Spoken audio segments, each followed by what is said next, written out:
So now we're going to come to the second part of export stories, and we're going to look at the difference between data about your company and stories about your company. And what these allow you to do, well, data allows you to zoom out and see the big picture, whereas stories allow you to zoom in and look at the little picture. So both are important. So let's just take them one at a time. First of all, data, the big picture. How big is your company? How many customers do you have? How many products or services do you provide? How many countries are you already operating in?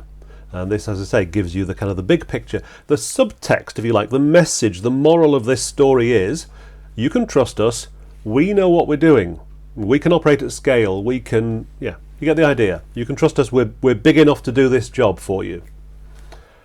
Okay, the story allows you to zoom in, and this is where you say, for example, we have 300 customers. For example, this customer. We make 70 different product lines. For example, this product does this. For example, we solved this problem for someone just like you. Okay, the message here is you can trust us because he or because she trusts us. When you're talking in the big picture, the data is important, but it's also abstract. It's also generic. You're not the only one to operate in different countries. Lots of your competitors have different products.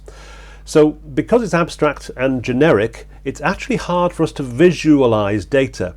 Now, what does 300 customers look like? Well, it's very hard to visualize. I could say to you, I work with 200 companies in Estonia every year. What does that look like? If it's hard to visualize, it's hard to remember. Whereas I tell you, I work with one Estonian engineering company and, well, already you can create a picture in your head. Stories, on the other hand, are practical, not abstract. They're about real people doing real things in real time and place. They're personal. They belong to you. So your story of working with a customer can't be taken by your competitors. It's yours.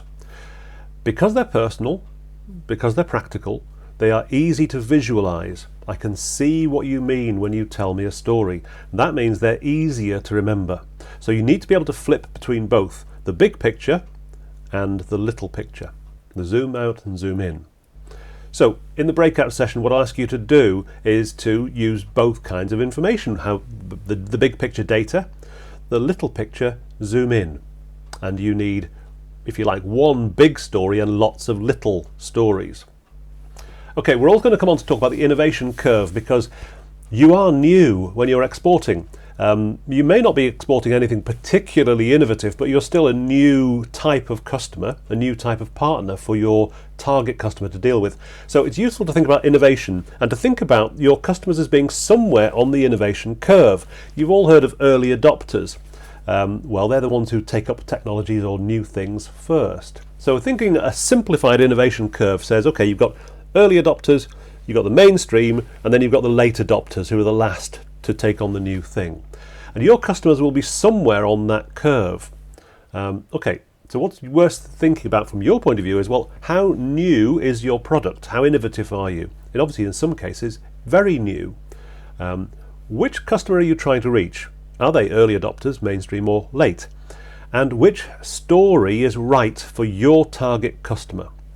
Okay, so let's just look at the kinds of stories that work on the innovation curve. When you're talking to early adopters, the story is you can be a pioneer, you can be first, you can be the one who gets the new iPhone before anybody else gets it.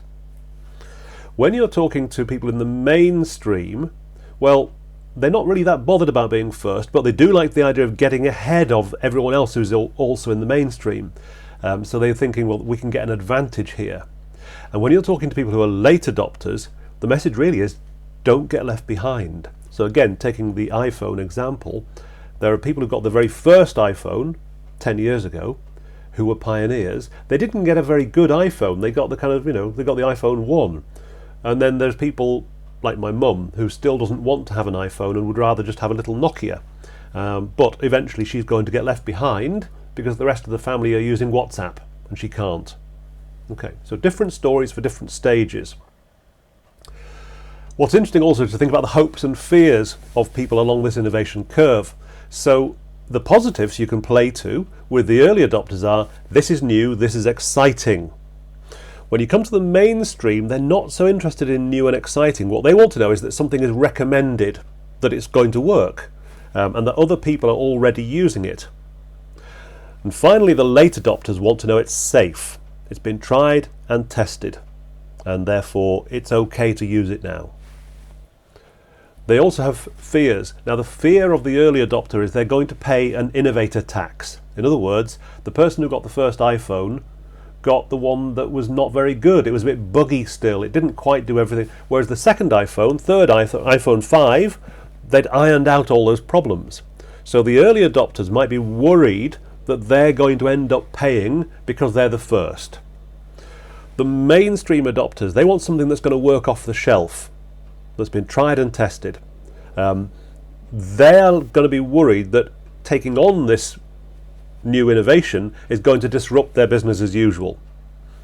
And finally, the late adopters, well, what they're really worried about is they've got redundancy costs. They're going to have to abandon an old way of working and take on a new one. That's going to be expensive. So these are the fears that you can also consider when you're thinking about your story. So again, in the breakout, what I'm going to ask you to think about is, well, first of all, how new is your product? What does your target customer already think and know about what you're selling them?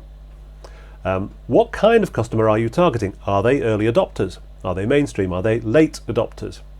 And which story is right for that target customer? And how can you appeal to their hopes and fears?